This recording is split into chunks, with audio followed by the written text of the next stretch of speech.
Hello, everyone. Today we have a great event, which is called Narva Forum, and we're going to have some interesting speakers from around the Baltic Sea. So it's a pleasure for me to moderate this this great webinar, and the whole theme is going to be neighborhood and security. Basically, two main things: what we can learn from the historical perception of the Baltic neighborhood, and how can we respond locally to the unilateral aggression from the east. And we have some great speakers. The first one I'm gonna introduce is Professor Ryszard Machnikowski, who is from Poland. He's a Dean of Faculty of International and Political Studies at the University of Łódź in Poland, and specializes in terrorism, political violence, security studies, transatlantic relationship, problems with globalization, and also an author of three monographies. Hello. Hello. We're gonna have the organizer of the forum, definitely the person who is behind all the organization is Dr. Timo Hellenberg, the CEO of Hellenberg International Ltd, who has served as a special advisor, EU and foreign affairs, to two prime ministers of Finland, and has experience of more than a decade in security, consultant to Finnish Government Council. Hello, Timo. Thank you, Edvinas.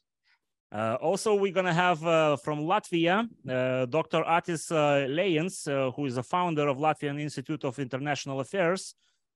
He was elected to many parliaments of Latvia and served as a deputy chairman of Foreign Affairs Committee. Hello, Atis. Hello, can you hear me? Yes, we can hear you properly.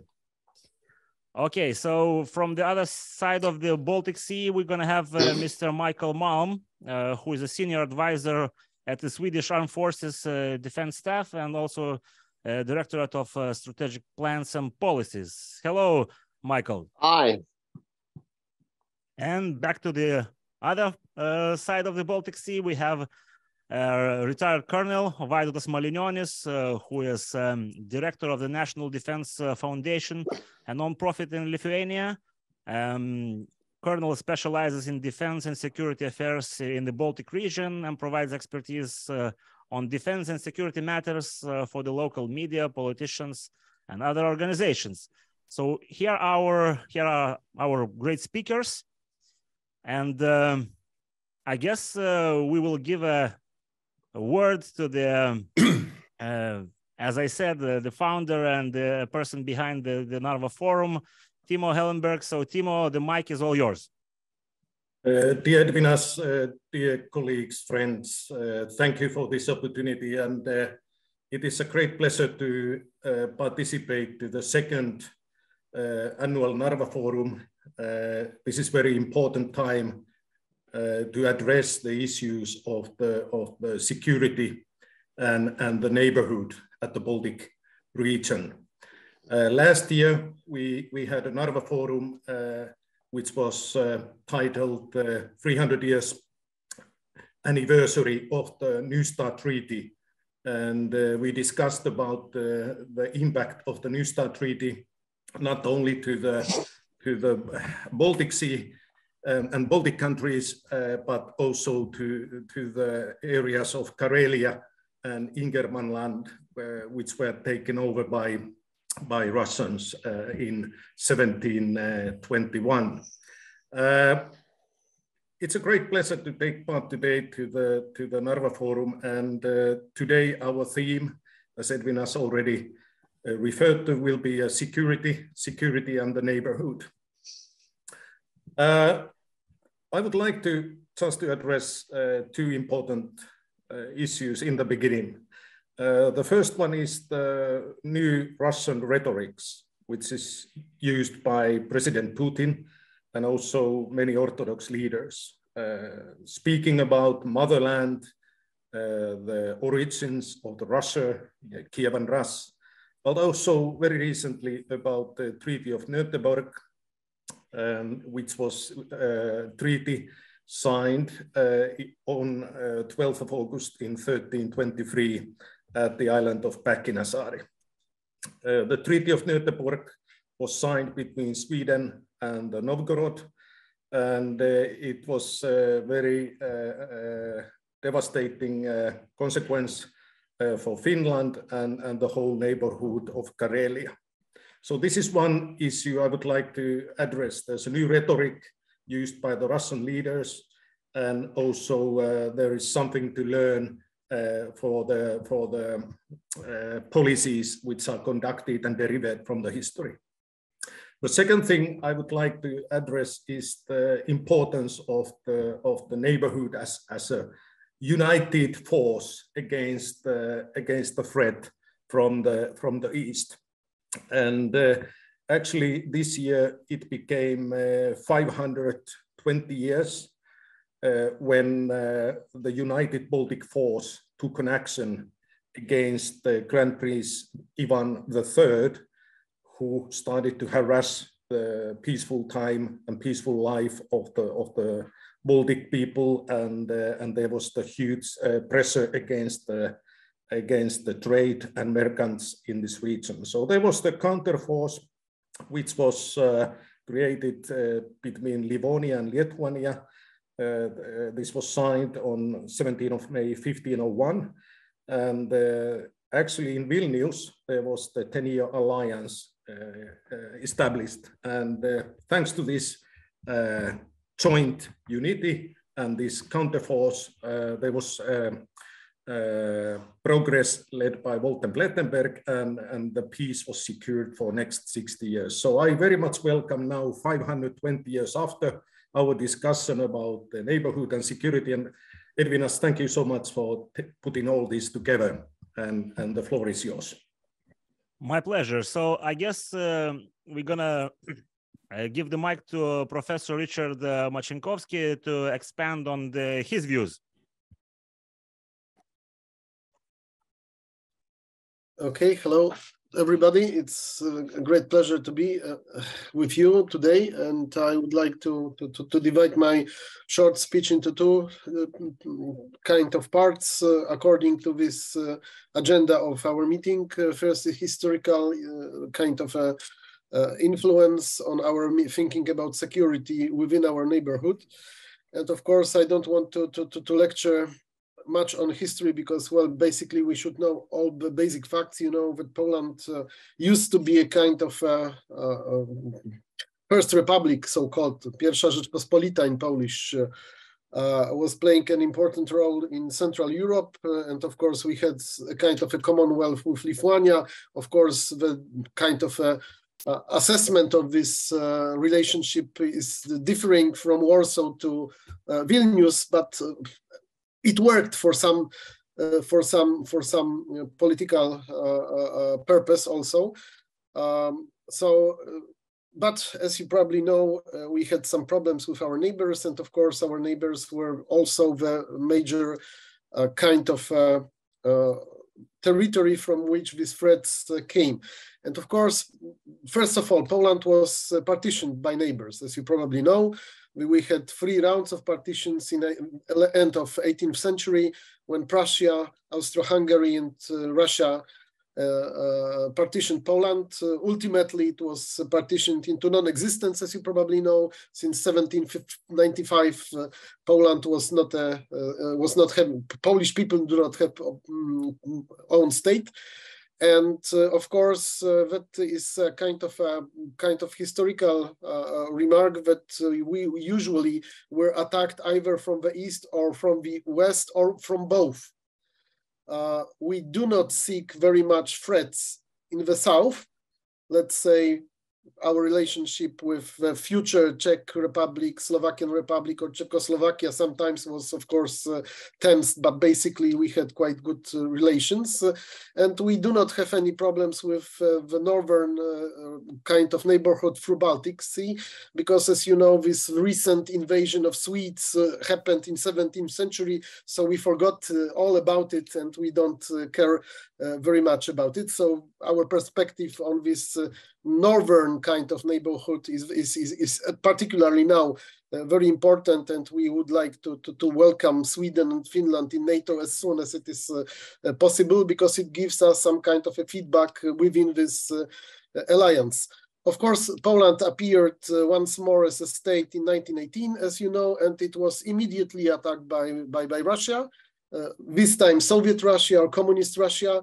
And fortunately, as you know, we won this Battle of Warsaw and survived for 21 years or 20 years later. And then we were partitioned in 1939 again. This was the fourth partition done altogether by the Nazi Germany and Communist Russia, the attack of the 1st of September 1939. And from the west and from the east on the 17th of September 1939 concluded the existence of so-called Second Republic. In 1944-45, we were liberated by the Communist Russia. I put it in this way because it was, as all Central European nations know what the liberation used to be. So we were liberated, but of course the communist regime was installed almost immediately on Polish land, and we finally managed to liberate from communist oppression in 1990. This kind of history is of course shared very much by almost all of our neighbors, Lithuania, Estonia, Latvia, and of course Czechoslovakia and Czech and Slovakian Republic. So I think that we have quite a similar view on the threats which are coming from our neighborhood. Today, of course, we do not expect any kind of serious threat from the West, but we can expect, of course, serious threats from the East because you do not know what Imperial Russia is going to do in the next future, the kind of a short perspective within months or within years. So we have to be alerted and we have to be quite prepared for what might happen. And as you know, Poland is now buying a lot of military stuff because, like many other neighbors, this kind of performance of the state was a bit neglected because majority of analysts were not expecting major war, conventional war in our close proximity. So, as you know, Poland's army was rather transformed into kind of expeditionary corps.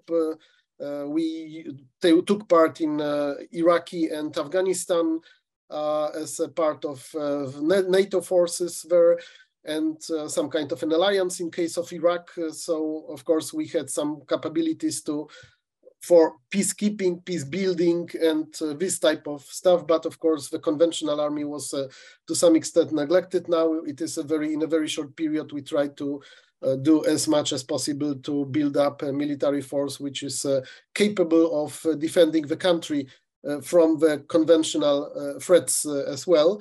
So this is something which is very important. But of course, when we are talking about neighbors, well, we have to not only perceive neighbors as potential threats or non-threats, but also allies. In case of NATO, it is of course Lithuania, Latvia, and Estonia, and hopefully in the near future Sweden and Finland as well.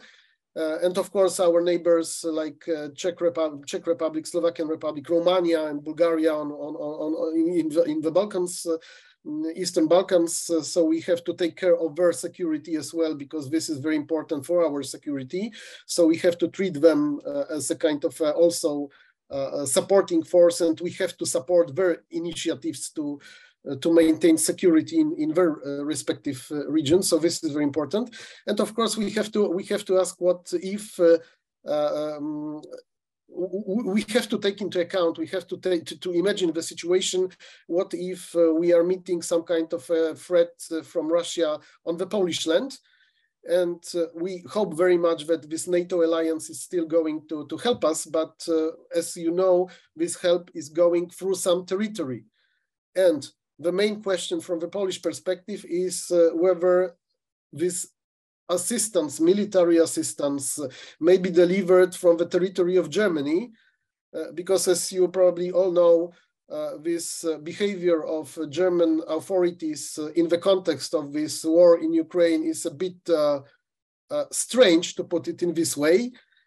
And of course, we are hearing these declarations of Bundeswehr and Luftwaffe and Kriegsmarine, which are apparently, according to the German sources, out of order because they are constantly bombarding us with information that the equipment is not working, that they had no enough soldiers and so on and so on.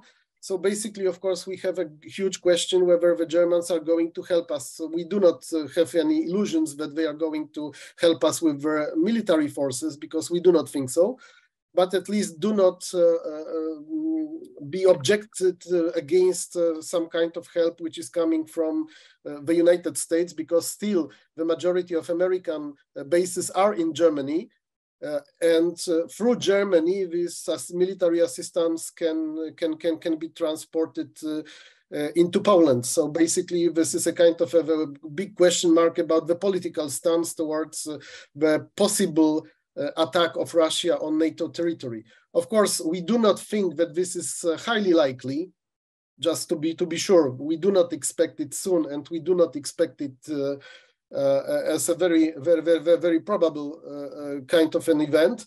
But still, we cannot preclude it, having in mind what is happening in Ukraine, and having in mind that sometimes the behavior of the Kremlin elite is irrational. Of course, I'm not talking that they are not rational, because we had some kind of exchange with Timo Hellenberg when he was visiting Poland, and he was saying that, well, they are acting rationally and they are also announcing what they are going to do.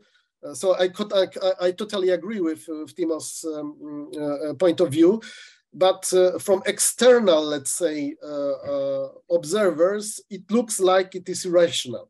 Yes, so I'm not thinking about our perception as analysts or people who are interested in security issues, but for external world and people who are not specialists in the field, to put it in this way, because from the point of view of ordinary average person who is not very much expert in security issues, it looks like it's irrational. So we cannot preclude any kind of behavior from Kremlin elite now, and we have to be prepared, and we have to at least be mentally prepared for what should we expect from the future. Just to sum up, because I don't want to take too much time, because I think that exchange is the most important part of our meeting today. But basically, what we are thinking, well, first of all, we feel secure as far as our northern flank, western flank, and southern flank is concerned. We definitely expect threats from our eastern neighbor. And the big question is, what if this kind of threat is under the guise of not hybrid warfare, not kind of a hidden kind of an attack like cyber attacks or kind of terrorist attacks or whatever, but in much more open way with the use of military forces of the Federation of Russia, what our neighbors are going to do to help us. And of course, we have to also include in our planning the possibility that the place of attack may be, for example, in our neighborhood. Let's say most probably Estonia or Latvia. And of course, we feel obliged to help them. But to help, for example, Estonia or Latvia, we have to use, to put in this way, Lithuanian territory. So I think that we can expect that if Poland decides to help Estonia and Latvia, if it is going to be a case for any kind of military incursion from the Russian side, we of course have to act together with Lithuania, because well, this is the territory, this is the state which is bordering with Poland, and which may or not may allow us to bring help. Of course, the situation in the Baltic Sea, it might be quite interesting, but I'm not very much expert in maritime kind of stuff. So I cannot provide you with any expertise, because I'm not an expert in this matter. So I cannot say anything what a potential conflict on the Baltic Sea may look like. But definitely we are expecting that the presence of Finland and Sweden in NATO would increase the probability that any kind of potential threat would be reduced because we expect that these two countries, these two states are of very importance towards the security of the Baltic Sea region. So these are some kind of a very loose thoughts. If you want just me to say something more on some particular issues, feel free to ask, and I think that in an exchange we can also provide some more detailed observations. Thanks a lot. Thank you, Ryszard. So I guess we have to give a mic to the other side of the Baltic Sea to see how it looks from there. So Michael, can you expand here? Absolutely. Thank you very much for asking me to join this forum. I will start with our assessment at the Defense Staff on the current situation. And some of the things that I have said, I will say, probably you have already read or seen our Chief of Defense saying, but I will say it anyway, because that's a sort of where I start my reflection on the current situation. Our assessment is that Russia is willing to take enormous risks. Humanitarian, political, military, economic, whatever risks you think of, they are willing to take it. And with that in mind, of course, as you all know, Sweden, as part of the nations delivering equipment to Ukraine, is now seen as the enemy. We have been spelled out by the Russians as the enemy, the collective West, Sweden, Finland, NATO, Ukraine, US, we are all the enemy. And if they want to make sure that the Ukrainians do not do that very well, they have to go and try to minimize the influx of military aid to Ukraine. And that means for the first time since the Second World War, that we in Sweden have to see ourselves as a potential target. You can attack the material where it's built or where you transport it, as you said, but that could also be partially in Sweden. So we need to accept that we could be attacked because we are seen as the enemy, and that's something we haven't thought of since the Second World War, really. Not even during the Cold War, we said that we would be a primary target. Now we perhaps have to accept that we could be a primary target. So that's a little bit a change in our thinking that we need to contemplate on and take measures of. And of course, with this in mind, neighborhood is extremely important. Since all this is happening in our neighborhood. When I was looking at what a neighbor or a neighborhood means, neighbor seems to come from the word near. That is someone who is close to you. And of course, all the countries around the Baltic Sea is very close to Sweden, has always been. We have strong historic links. We have had the same kings, right? And we have been fighting wars, and we have been the same country, or we have been each other's foes. So we have a long history. Today, the current situation is that we are very good friends, but we are also very interlinked. If you look at the trade and economics, we are extremely dependent on each other. And that goes also for the financial institutions, energy, electricity, telecom, transportation. We are extremely interlinked. And that also means that we are mutually dependent on each other. So staying sort of isolated is not a good option. If we isolate ourselves, we will face death. As a country, and if we instead emphasize cooperation, I think we will face life. So cooperation seems to be the one goal that we need to pursue more of now in the current situation, not less.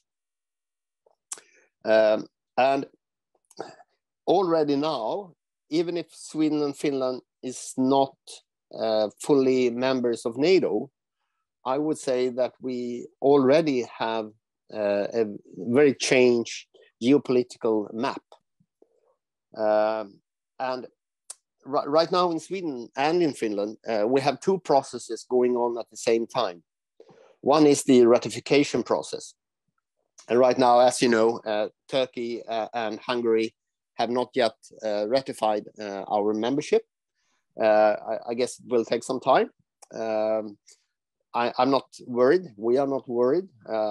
We will just have to wait and see. But the other process is a sort of integration process to NATO. And that is happening in full speed. So we have more than 10 working groups. We have a number of people working on both sides, both in NATO and in Sweden, integrating Sweden and Finland with NATO. When it comes to information systems, C2, when it comes to laws and regulations, when it comes to all kind of interoperability issues. So we are fully in swing with coordinated planning with NATO. So you could say that, yes, we are not formally members, but we seem to be members anyway. And that also means that in the new defense planning that is taking place in NATO, Sweden and Finland, for the first time, are areas that they are calculating with. We cannot do right now integrated planning with NATO because we are not allowed to do that, but we can do coordinated planning with NATO. You could say, well, okay, what's the difference between integrated planning and coordinated planning? Integrated planning is that you are sitting around the same table saying, okay, how to solve this problem. That's a sort of an integrated planning. Coordinated planning is that you sit around the table and you say, here is my plan. And the other side is saying, well, right, here's my plan. And then you learn from our plans, and then you go back and readjust. And then you meet again and say, hey, this is my plan. And the others say, hey, this is my plan. Okay, let's think about it. And then we go back and do adjustments, and then we meet again. That's coordinated planning, and that's what we are doing right now. So I think the situation now is already changed, and that means for Sweden and Finland that the Arctic has become more important, and especially also for NATO. Now we have Murmansk in a close proximity of NATO countries, or soon NATO countries, which means that the geopolitical situation for Russia in the Arctic have changed. Sweden and Finland being part of NATO means that also St. Petersburg, which is a key harbor for the supply routes to Moscow, for instance, is now a little bit within the NATO sphere. And that the same goes for Kaliningrad, of course. So the geopolitical map in the Baltic Sea have also changed.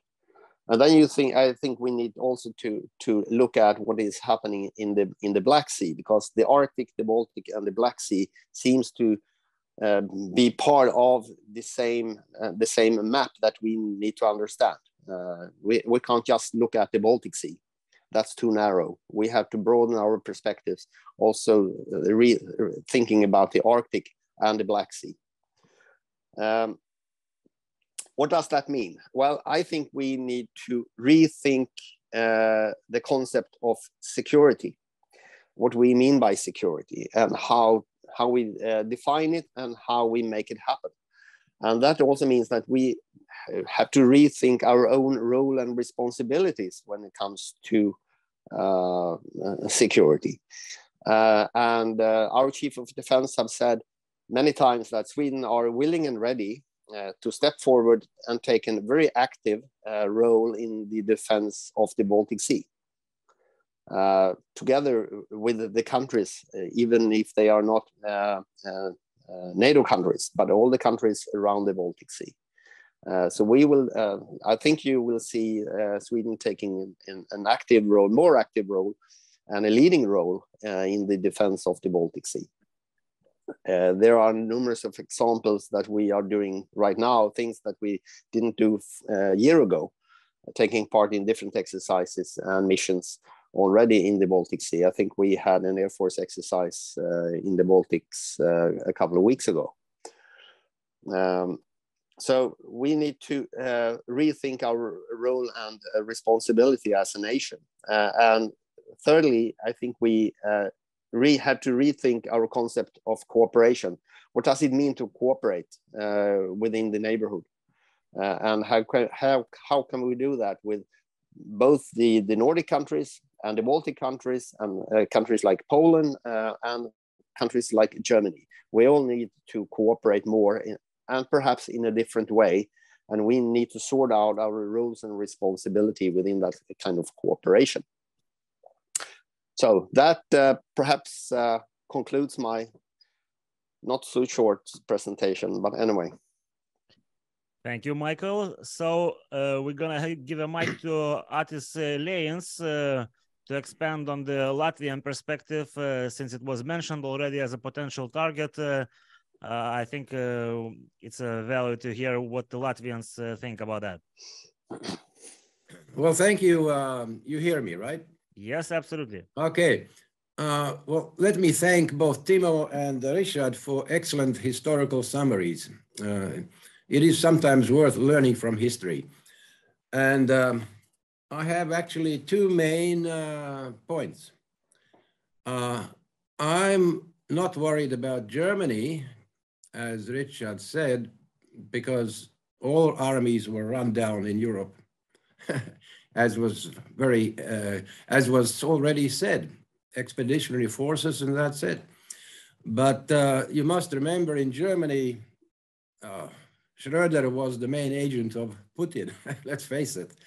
And so it was worse in Germany than in any other countries. But they are making up for it, and you must understand that this Zeitenwende, as said by Schulz, you know, takes a long time, because if you have lost a love, you know, for Russia, it takes a long time to get over that. But they're working on it. My main 2 points then is, well, Macron saying that Ukraine is decades away from joining the European Union. I think this is very, very, very closely tied to security in our Baltic region. I think that it's very hard to think about Baltic region security without Ukraine now. That's one point. And also the other thing that he talks about, security, future security guarantees for Russia after the war is finished. I think we should actually explore this.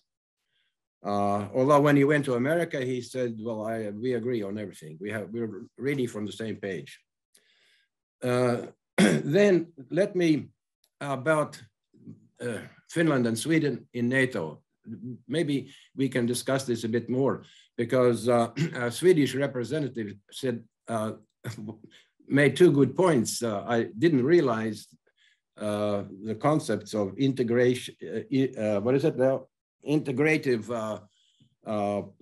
planning and cooperation planning. We're thinking about this in Latvia, you know, and there is a difference. But in the end, I think that NATO has cooperated so closely with Finland and Sweden for the past years. I mean, we don't have to wait for Turkey. I mean, obviously, Turkey is Turkey, you know, with Erdogan. We know this can take a very long time. Even after the elections, maybe nothing will change in Turkey next year. But I think Hungary will, in the end, be forced to ratify, as it is forced to accept EU's sanctions against Russia.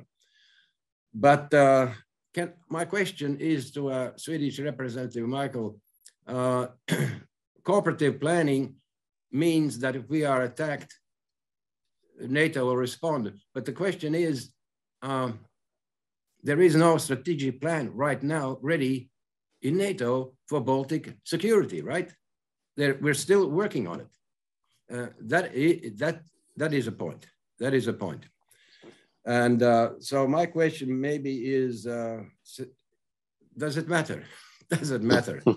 Of course, it'll come, but we are already now, because just a year ago, I think it was a year when I was in the parliament, I asked a question to the Swedish representatives. We had a Zoom conference. Can you expect an attack on Sweden before an attack on Latvia?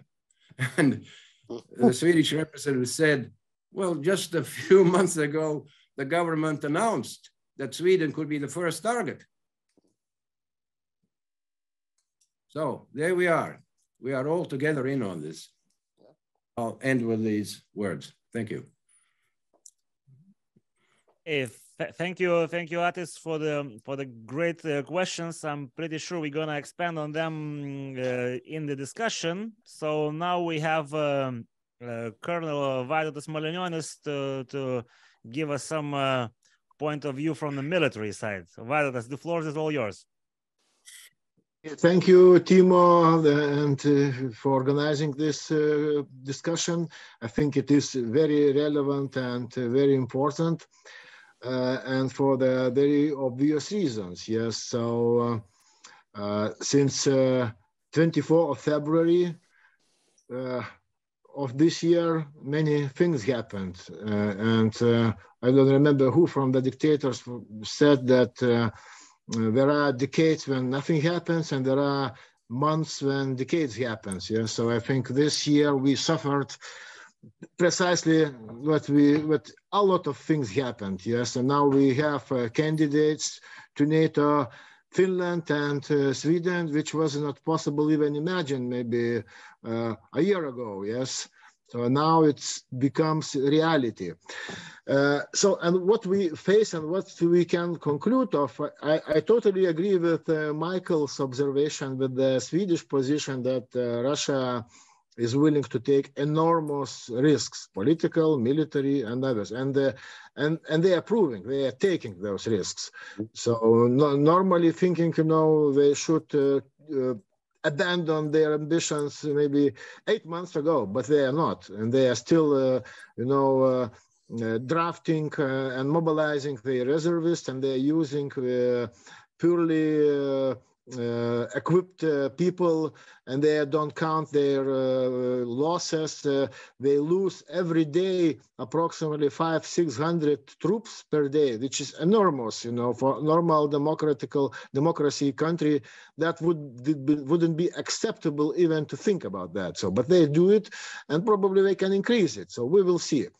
And the war is still in progress, and so some experts think that it could be finished by the middle of the next year. Some think that it will be finished later on, but anyway, it will be done at certain point. And I think what kind of conclusion out of it, and even from the historical perspective, you know, Russia is not changing. And most probably, you know, it will not change after the war is over, and even after regime is changed. So a most probable course of action, as we can see from 90s, you know, and from previous historical Bolshevik revolution. So we switch back after a certain time back to imperial ambitions, yes. So what we can learn, that we have to prepare for the future war as a region. So most probably our, you know, strategy, what we had until the beginning of this year, the deterrence by presence, or how we can call, is not very effective, if so to say. So probably we should think about future strategy, what we can, you know, employ, and how to make it effective. Of course, after joining NATO, for example, Lithuania, we had, you know, very comfortable feeling that, okay, Article 5 is everything. And so we can, you know, reduce our armed forces. We can switch to expeditionary forces. That was a fashion all around the NATO, actually. So, and we did it. So we switched starting 2004. And we had a period of so-called transformation. So we drastically reduced our capabilities of our armed forces. We didn't think about organization of our reserves, yes, and we switched to the expeditionary forces. So in 2008, especially after, you know, the Russia's attack on Georgia, yes, our political perception has changed. So we, even without resources anyway, we switched back to the conventional, you know, defense, to the preparation of reserves and for the having of real reserves and armed forces. But okay, it wasn't, I should say right now that it wasn't enough, but okay, at least it was, direction was changed. And final push, of course, it was for Lithuania. It was 2014, after Russia took over. And now we really had not only, you know, change of direction, but also we reestablished our.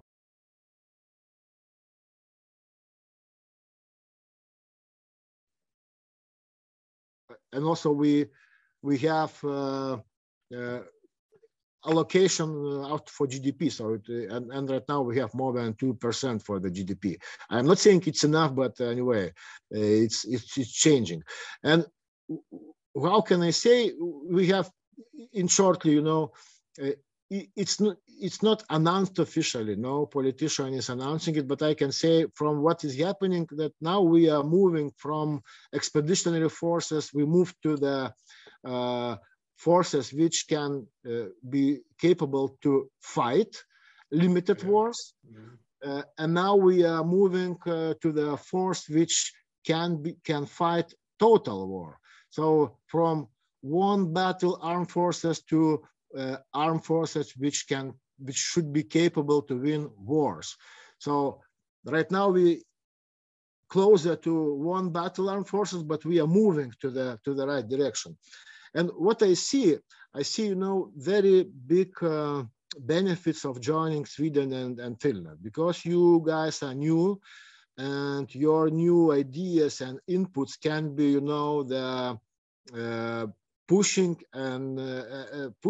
of new concepts. Definitely, we need new concepts, especially, you know, about if we are talking about Article number 3, that each country is responsible for its own defense. So maybe we can contemplate and to propose to the politicians, you know, cooperations around the Article number 3.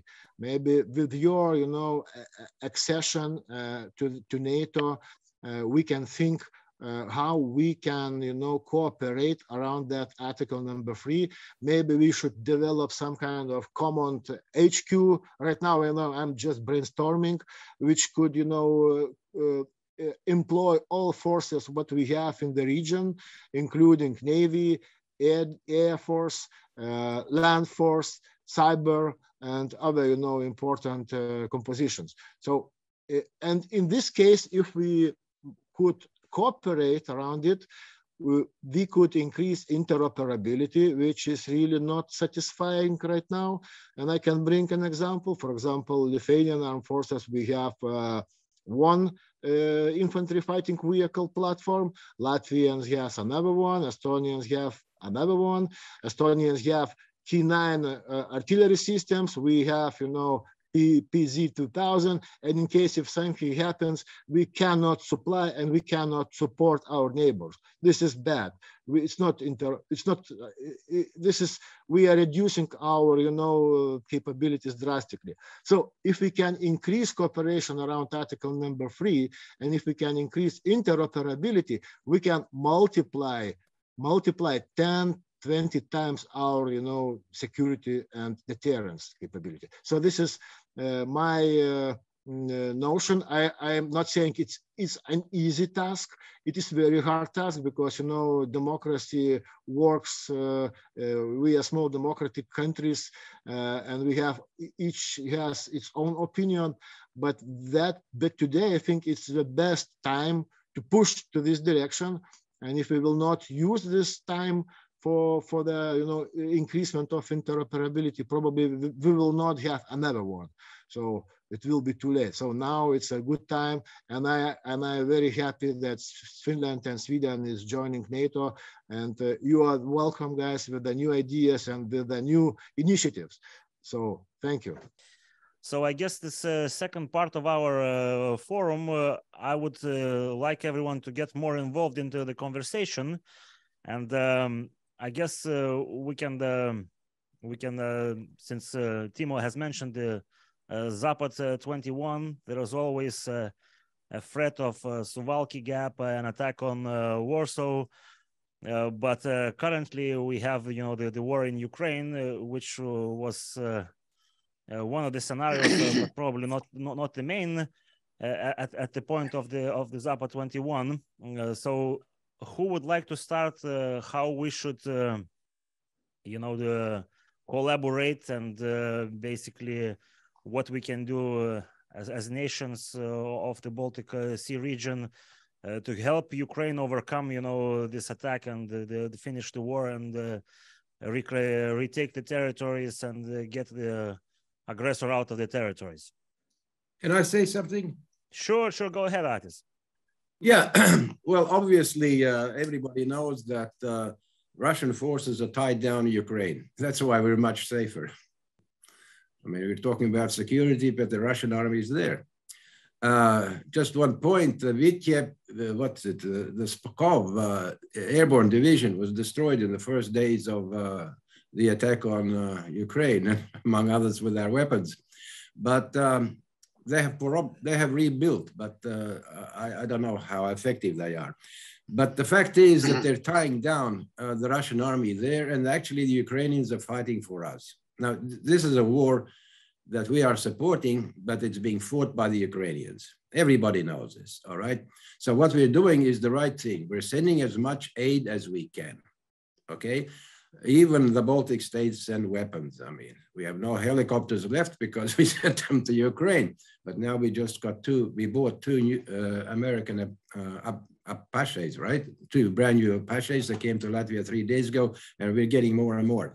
But the point is, we must continue doing this, and we must see that Ukraine wins, because their victory is a victory for us, and we will be much, much, much safer if the Russians learn this time from history that they cannot get what they want every time. So and I'm glad that Sweden is now sending arms to Ukraine, and I'm awfully glad that America is sending the Patriot system to Ukraine, but it takes time. You have to train the Ukrainian soldiers. Probably it'll be done in America, not in Bavaria, where the American bases are, maybe there too. As the Ukrainians have been trained in Poland and Germany and Great Britain to master the air defense systems that have been sent to them. So this is the most crucial point, as I see it. The main crucial point is air defense. And if anybody, maybe there's not much we can add, we just hope. By the way, the Germans are sending a brand new system, Iris, and they've done it already to Ukraine. Iris straight from the factory, but the soldiers have been trained in Germany to work with these systems. Iris system, brand new system in Ukraine, but it's not enough. So that's my main point. They're fighting for us. We're doing what we can, but we should do much more. Absolutely. So I would ask Ryszard and Vaidotas to add on the support that you know, the collective West is doing, and we obviously know that through Poland most of the support goes, and obviously this war is prolonged from 3 days. It's already 1 year almost, and nobody is really predicting that it's gonna end very soon. So what is the common goal that we have, like in terms of supporting and to end this conflict as fast as possible? What can we collectively and individually as countries do? Okay, if I may add something, because I would like to address your question, but maybe I will just make a very short prediction about a more distant future, okay? And then I will go back to the because I was focusing on history and then on the present times, but I would like to tell about a more distant future and, well, Pole's perspective rather than Polish perspective, because definitely I'm a Pole. But you have to remember that I'm an academic, and of course I cannot say as a kind of a representative of any government or whatever, but I follow some kind of mental change which is happening in Polish also executive circles, so I can tell you something about this. This is my personal view, of course, so please remember that this is my personal view, not a kind of official kind of a statement by the member of government who I'm not. But basically, first of all, I think that, and I would like to tell something because it is in close proximity, which was already said by you Lithuanians, and that we are expecting some future tensions. We do not think that it is going to stop soon. I'm not thinking only about the war in Ukraine, but the whole tense and difficult and crisis situation in Europe, in Eastern Europe and in Central Europe. So we expect something more. Even if there is a kind of an armistice, of a ceasefire, it's only going to be a temporary. It's not going to ultimately end the war. This is our expectations. So we can also expect that even if there are some kind of a period of ceasefire in Ukraine, that does not mean that Russia is not going to make trouble in other places in Europe. So this is the first point. Second point is that we have a very short time to increase our preparedness. And of course, as you know, the most problem of Poland, but not only of Poland, I guess, maybe not Finland in this respect, but definitely of Poland, is manpower. You can easily buy equipment, technical equipment, because there is plenty of them. As you know, we can't buy something in the United States, we are buying in Korea. So with quite short terms of delivery, of course, because this is the point. But it takes time, as it was said already, to prepare soldiers and to prepare the replacement for these soldiers who are going to be dead on the battlefields. And as you know, we are very short of reserves, of manpower reserves, because we simply ceased a draft in Poland 10 years ago, and all these young generations are completely not prepared to fulfill the job of a soldier. So this is the most important and crucial problem. To do in a very short period of time, just to fulfill this gap, fill this gap of manpower. And of course, when I was saying, because you know, I was a crazy guy, I was a Russophobe, I was pessimistic, I was a hawk, and I was neglected. My point of view was very much neglected before, especially before 24th of February 2022. But basically, I was saying that we should come back to the draft. Why? Not because this is the most effective army, because it is obviously not. The professional army is much more effective, but through the draft, we can buy these reserves and get these reserves in case the professional soldiers are going to be dead on the battlefield. We have to fill these gaps with another generations of people. And you can only fill this with some kind of draft. Of course, technical issues are here to be discussed. What kind of draft, for how long, and so on, from which places. But still, this is probably the most important problem from our point of view. And I guess not only from our point of view, because we share this opinion that it is basically the NATO problem. Yes, lack of trained reserves. The third point I would like to make is that we are absolutely aware in Poland that we have to react also militarily wherever a kind of a Russian threat is going to happen. We are supporting Ukraine with material and technical equipment, and of course some kind of professional training for Ukrainian soldiers, as you probably know.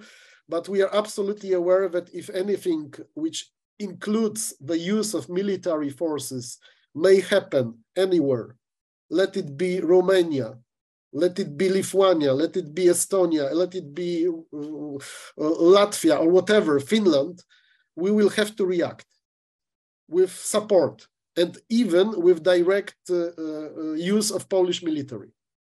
So this is another point. Provided, and this is the fourth point, there is a consent of the United States.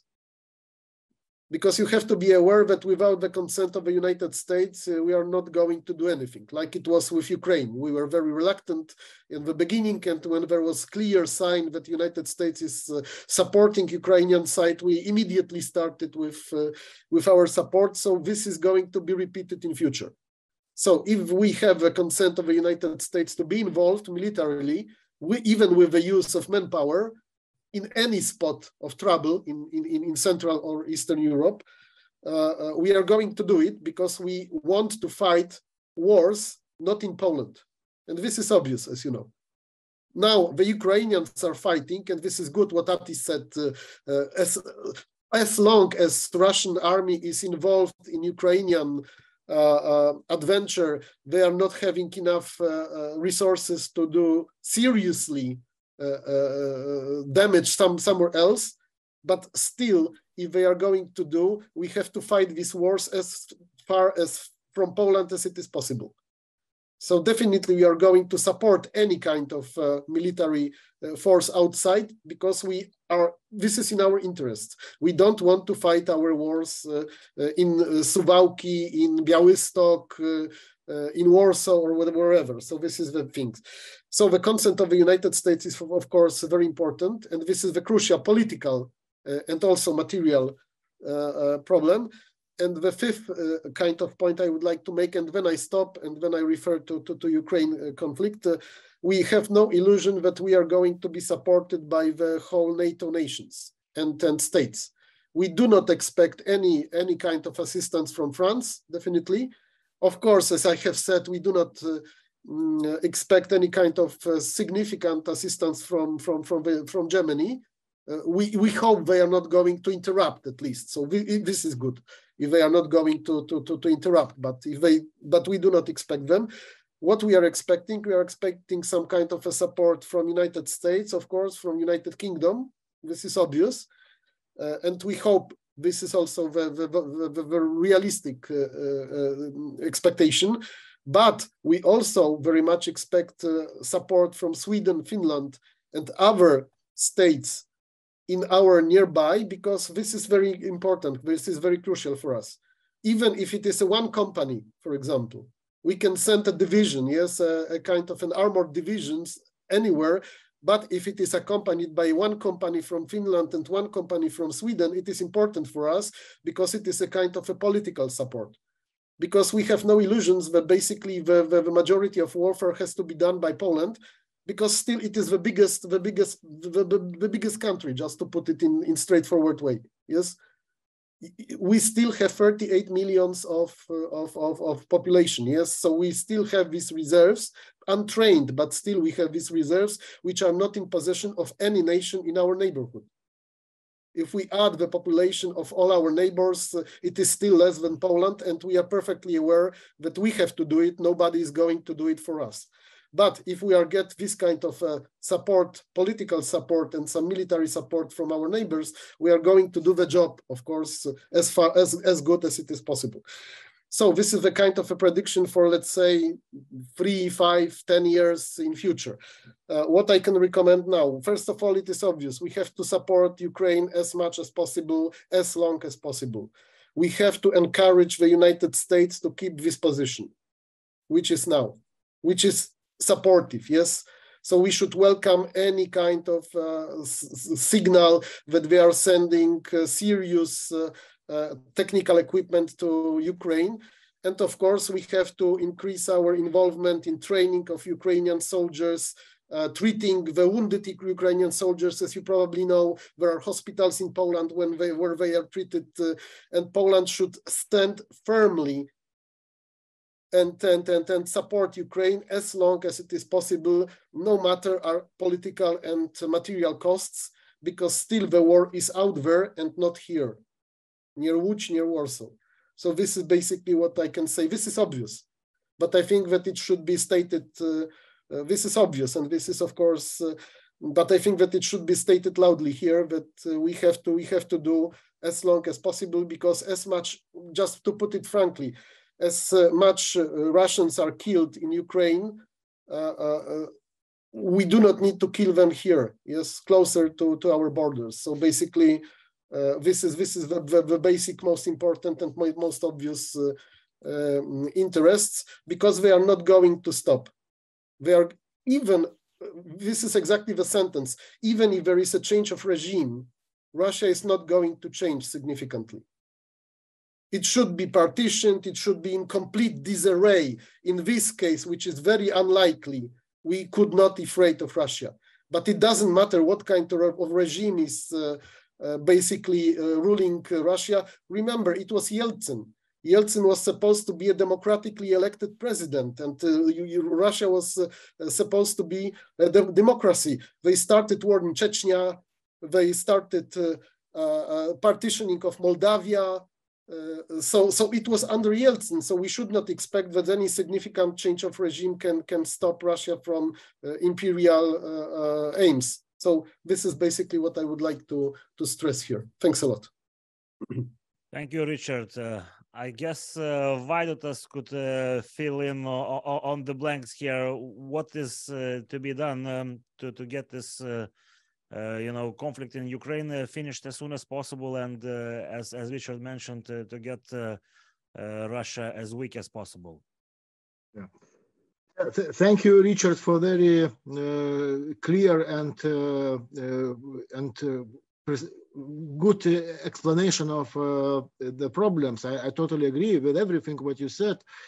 But concerning the support for Ukraine, so of course it's changing. Yeah, the will of the West to support Ukraine is changing, and is changing to the better, of course. For example, if we remember the beginning of war, the support by the javelins and NLAW, it was also considered as a very threat, and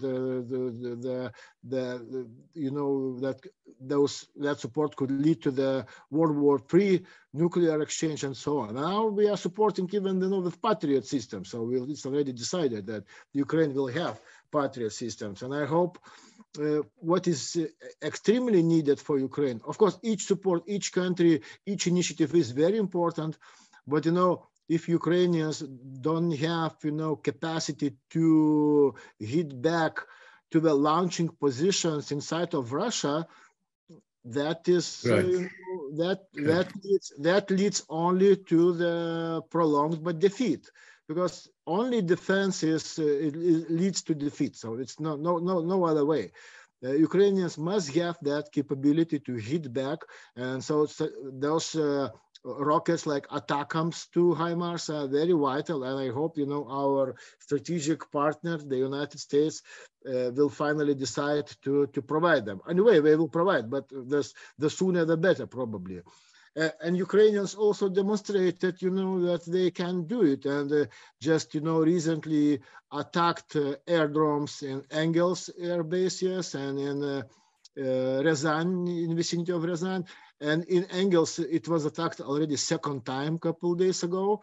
And it looks like it disturbed, pre-planned attack on Ukrainian strategic infrastructure. So they had to move their strategic bombers to other airdromes much further from Ukrainian borders. And, that is, in Ukrainian shows that it's how it should be done. So hopefully that support, strategic support, will come. But there are several, types of support. First support is, of course, government to government, which is very important, and I think it's 90% of what we receive. Of course, training of Ukrainian troops is very important, and Lithuania and Poland and the UK and European Union also involved in that process, and I think it should be continued. And also political support in other organizations like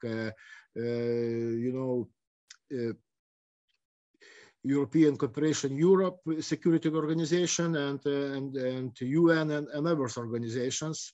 So, and thank you, Ryszard. You also emphasized red lines, of Polish perspective, because in a short term, yes, we still face some threats, and we shouldn't forget the initial, blow of this military attack was precisely last year onto Lithuania and Poland. I am talking about those illegal immigrants, which were actually organized from Belarus side, but I have very little, doubt that it was without involvement on Russia. So actually, first blow, it was to NATO, to us, Lithuania and Poland and Latvia.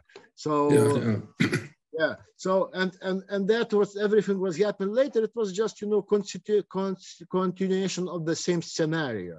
So, but which means that again we can be attacked once more and in the very nearest future, and taking into consideration that Russia has of course they lost a lot of capability, they lost their best troops, they lost their best equipment, but they still have a lot also to present.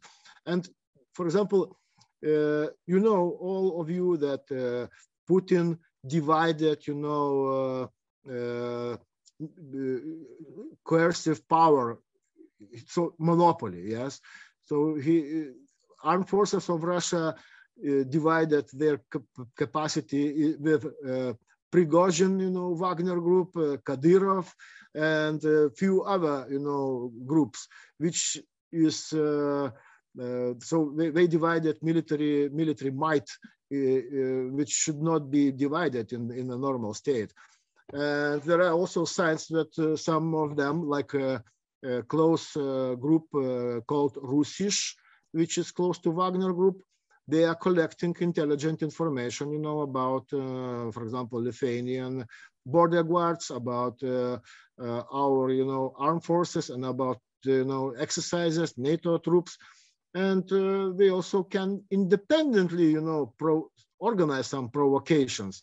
And and that is, I think, it's dangerous because Putin can say he's not in control of those organizations. So it can look very similar like it looked in 2014 when Green Man attacked not Russian troops, attacked Ukraine, and the West didn't know how to behave because it's not Russia, it's not Putin, it's something else. So, but now that something else can become also reality on our border. So we should be ready, and we should be very clear what we will be doing, how our reaction will be. So we should be ready even for those, short-term threats, which are not and which are real actually. So my short observation. Thank you. Thank you, Vaidotas. So would anyone like to expand on what Ryszard and Vaidotas were talking about Ukraine, so we can get back to the Baltic region, Baltic Sea region? Just one point, very, very short, just one point. Can I? Absolutely. Yeah, I think that completely was right about long-range artillery. This is crucial. Everybody knows that. But why is not America providing the HIMARS that can shoot as far as 300 kilometers? It's because it'll be American weapons shooting into Russia, okay? And then this can lead, well, as the Americans say, Third World War. I think this is the question. I hope this problem can be worked out because the Americans have said there's no problem. The Ukrainians can send their drones into Russia, like it was mentioned already, to Engels and so on. So maybe let's watch this. If this is done, Ukraine will be saved. Michael, I think I have a question for you because the other side of the Baltic Sea is, as Ryszard mentioned, is a bit hawkish and pro-American and all the other labels this part of Europe gets. From Sweden perspective, how does this look? How can we end this war, with a Ukrainian victory, and as Colonel said, no wars are won without attacking just on defense. How the Swedes perceive this problem? Well, I think that our assessment right now is that, as all of you have already said, that Ukrainians are fighting our war.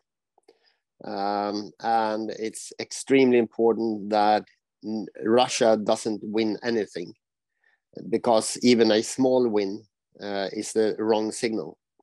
So we have to keep on supporting Ukraine with whatever. And Sweden is doing that.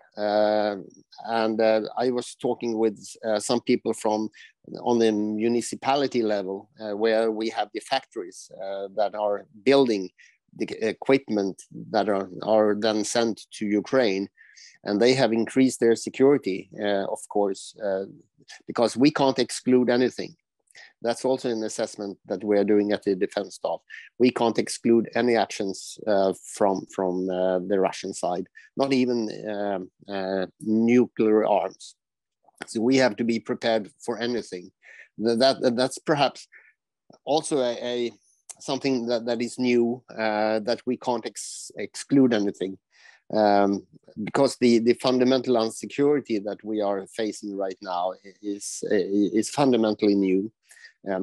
In the past, during the Cold War, at least we thought there were some rules that we could count on, but now all rules seem to be gone. And what we are seeing is what basically the Chinese colonels were writing in 1999 about unrestricted warfare.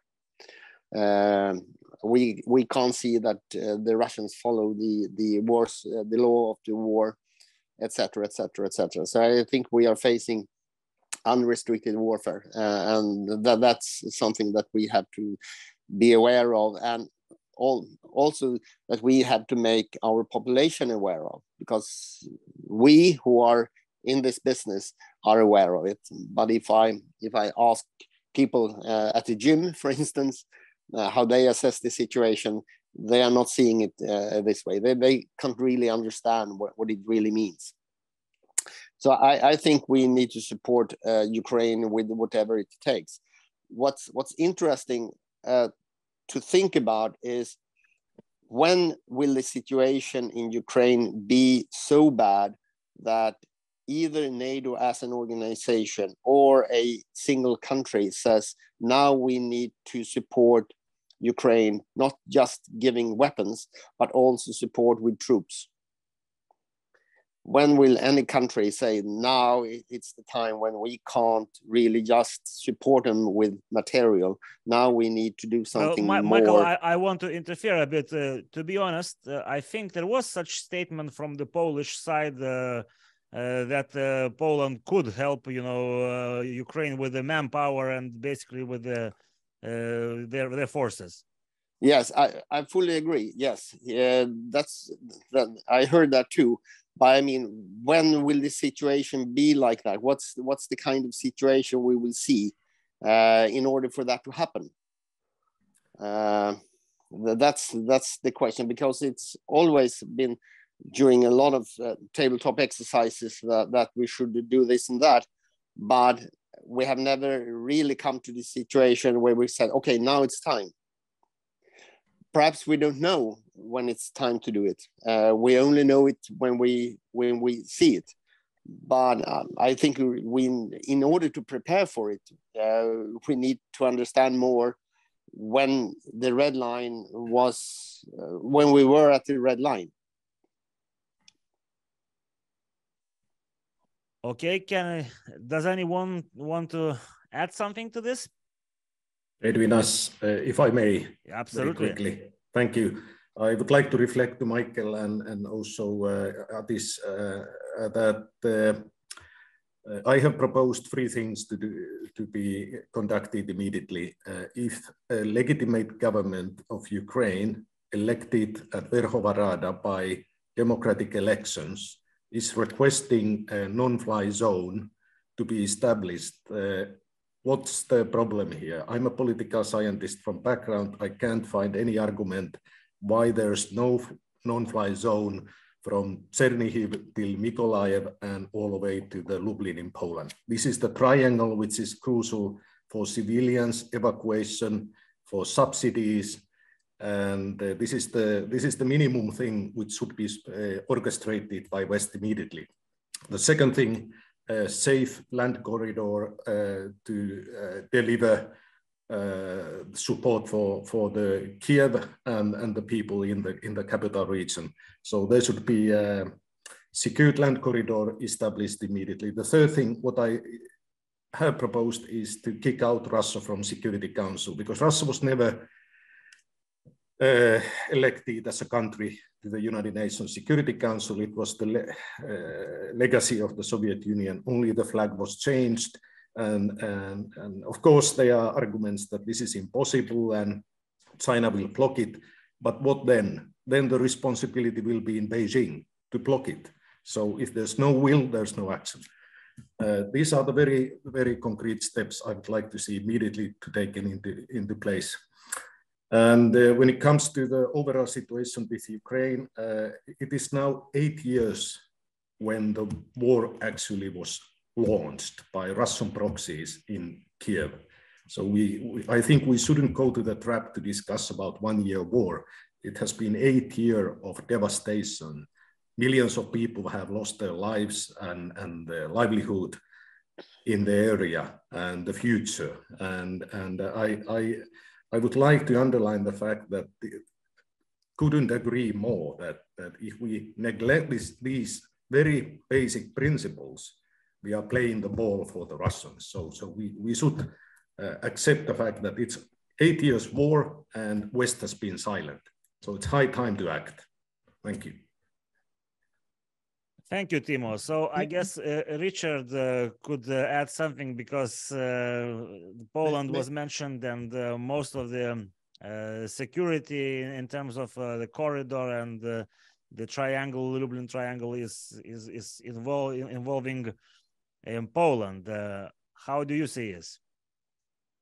Well, you know, and this is another one I would like to stress. This is my personal opinion. I think that what Timo has already said is worth total support, because basically this is based on humanitarian ground. I'm thinking about this postulate number 1 and 2. Safe sky should be supported by the West, because it is something which is lowering the suffer of civilian population of Ukraine. The second thing is we know that these aerial attacks on Kiev are causing much harm, and I think that these corridors, humanitarian corridors, should also be a kind of a postulate which should be supported definitely by Polish diplomacy. And of course, this kicking out Russia out of Security Council of the United Nations, Ukrainians already have asked for that. And I think that Polish diplomacy would be definitely for it, because there is simply no kind of a political force in Poland who would object against it, I guess. So. Well, you know, the political forces there are some political forces in Poland that think quite differently about many topics. But yeah, probably the war in Ukraine has united even the most radical, differences, in the political spectrum. Okay, so the last thing I think we should talk about is the already been mentioned, the change in the geopolitical map. I guess all of you have to say something about this. How do you see this change coming? What is the new architecture of security and the future, of the geopolitical map? So who would like to start this? Okay, may I? Absolutely. Okay, what I think must be learned from this war is, fear not of nuclear exchange, but also, by evaluation by the effects. For example, because each city can be destroyed with a so-called conventional weapons as much as with nuclear weapons. So if we're talking about Mariupol, yes, it is actually already have nuclear effect and other cities. So which should be red lines based on the effects, but not on the weapons. So this red line is of course crossed, and West was very weak in the standing on their red lines, but now, okay, slightly, but finally we started pushing back those red lines. Yes, and of course another one red line which also was mentioned by Timo and Ryszard about humanitarian corridor. It is, of course, I think why West didn't establish that those corridors, being afraid of escalation. But I think that's unacceptable. People need to be rescued, civilian society needs to be rescued. So that should be taken into the consideration. And of course, effectiveness of UN. So yeah, definitely the future will be changed. And the future will be shaped by the winners.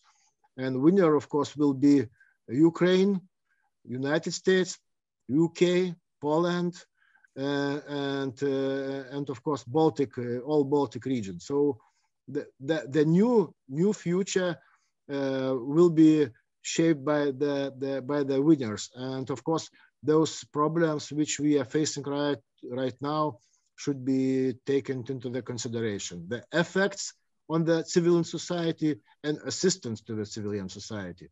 So. And also, one should remember that what is feeding Putin's aggression is actually fear of the West, fear and indecisiveness.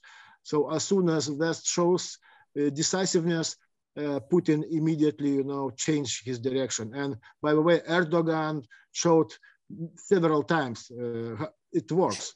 He closed, Dardanelles, Strait of Dardanelles, and he blocked movement on Russian warships, and also the same with the grain story, So it works.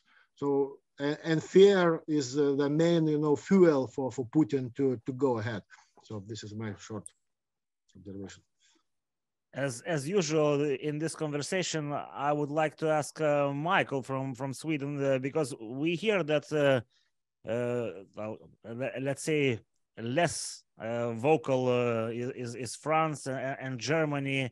And when we talk about the potential, new structures and the winners, usually not so many mention these countries. How do Swedish position on this look? I mean, who is the winners and who is the losers? Is that the question, or? Well, maybe the question is like because the support in terms of not only the vocal and humanitarian, but even the military is not actually very distributed equally. So probably, and also at the start of this last phase, as Timo mentioned, not the war, but since February 24. Germany, France, Italy before election were kind of peace on the peace side, but this peace is a bit, we can put these signs as already seen today in the conference. How does Sweden see the collective West? Are we collective enough? Maybe that's the question. Well, this is my personal opinion. And what I understand from when I talk with politicians and different members in the Swedish society, no, I think the collective West is not collective enough. We need to be more sort of coordinated in our responses. We need to keep together and stay together and do what's necessary. And Sweden have been, and now, as you know, from the 1st of January, Sweden will lead the European Union. And one of the major issues that we want to contribute with is the unity of the European Union in the support of Ukraine. That's the very top of the Swedish agenda. So I think Sweden is very pro to do as much as we can in support of Ukraine, because, as I said, even a small win for Russia is a big lose for everybody else.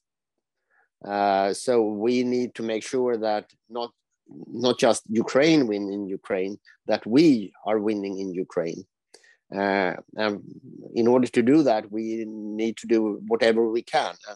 Right now, it seems that what we are willing to do is to support Ukrainians with all the aid or all the equipment that they need.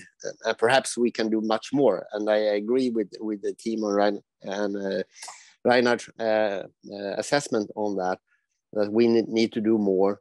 But right now it seems to be what is politically possible. But as I said, we need to do more. So that's the Swedish position anyway. Okay, thank you, Michael. So I guess Atis could probably add something from the Baltic states, and then we let Timo finish our forum. Well, the huge change, I mean, it's an earthquake, tectonic change is obvious. We've already talked about that, and also for our Baltic region. But I would like to end with just 2 points, not repeating what others have said. Putin's mistake, huge strategic mistake in starting the war against Ukraine was that he never expected the West to get their act together, which they have done. You know, it took a little bit of time, but basically it's done. This was a huge mistake because the economic and political consequences will be felt more and more as time goes by. But I would like to stress one thing. We keep talking about Germany, that he must be really,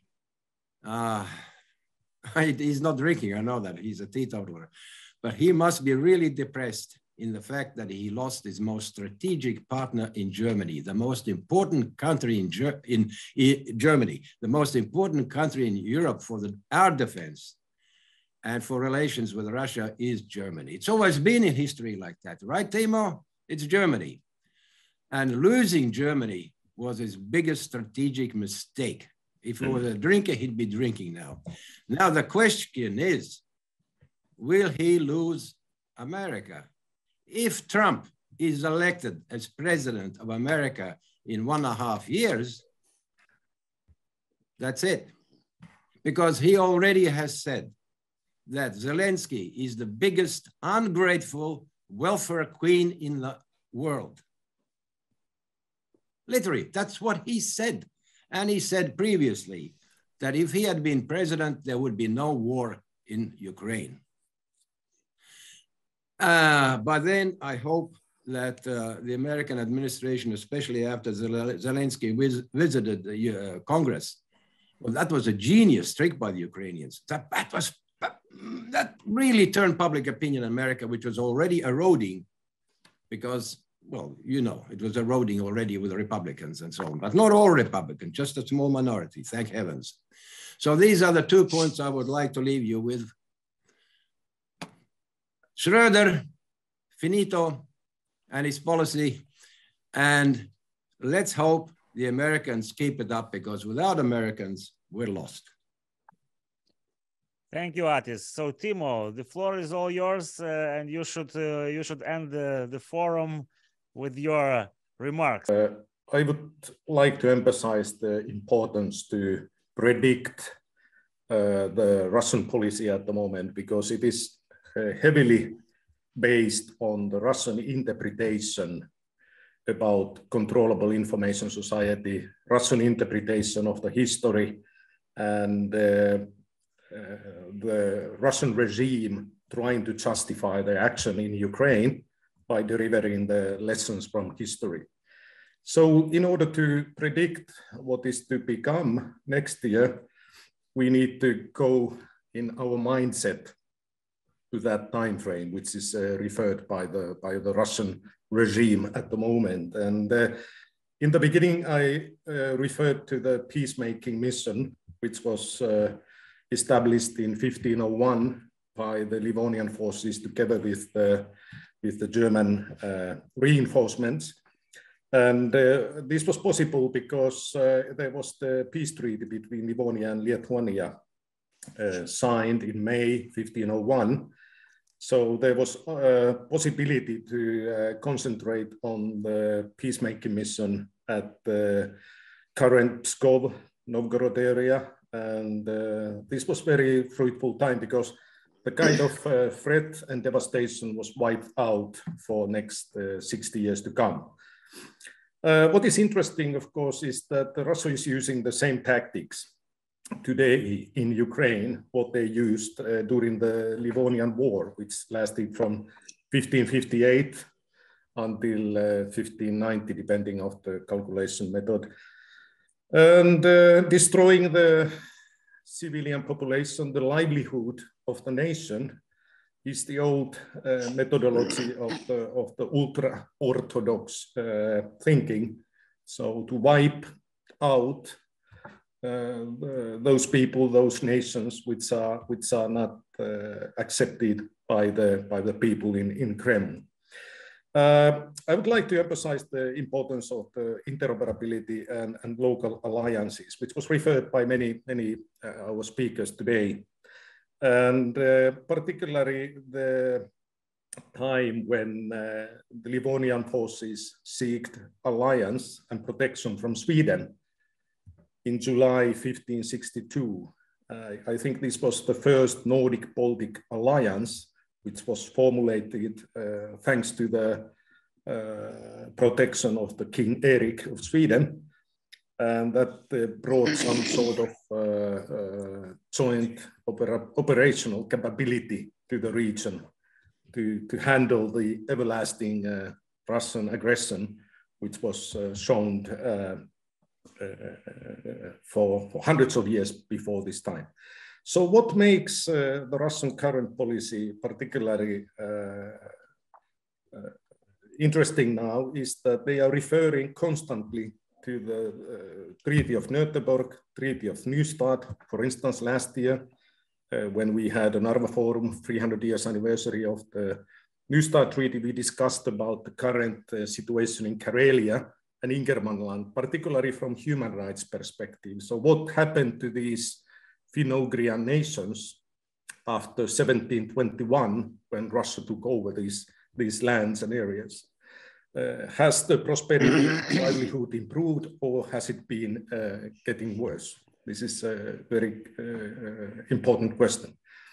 And just to conclude, as a good example, how Russia is using the history for their own benefit is the fact that exactly on the very same day when we had 300 years commemoration of the Neustadt Treaty, the Russians started the military exercise Zabat 21 last year. So there are clear linkages, and I would like to reflect the importance of the learning from the past in order to predict the future. And thank you all the speakers. It has been a marvelous forum, and I would like to reflect the fact that the Narva Forum is a place to discuss a variety of issues, both at the political, strategic level and operational level. And Edvinas, you have done marvelous work to put these two levels together today.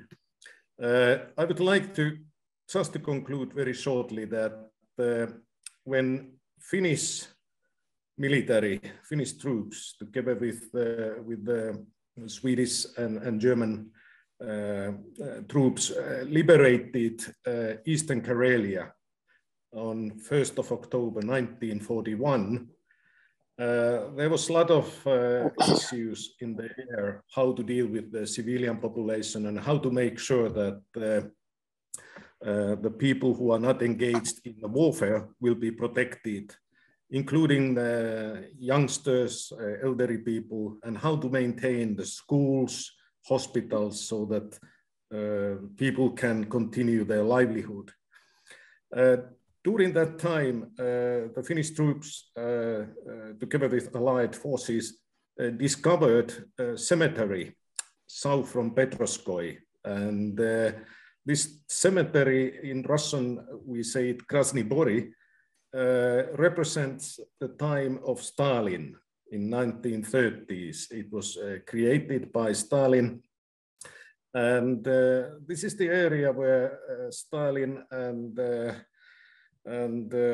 I would say people who are sharing the kind of idealism which is now dominating in Kremlin, destroyed thousands of people. So the area Krasny Bori, which means the red soil, is the cemetery where people were killed during the 1937-38. So this is the area where thousands of people were shot, Finns, Karelians, and Russians. So this was the kind of eye-opening moment, and it also reveals that nothing has really changed in our neighborhood, which has been our topic today.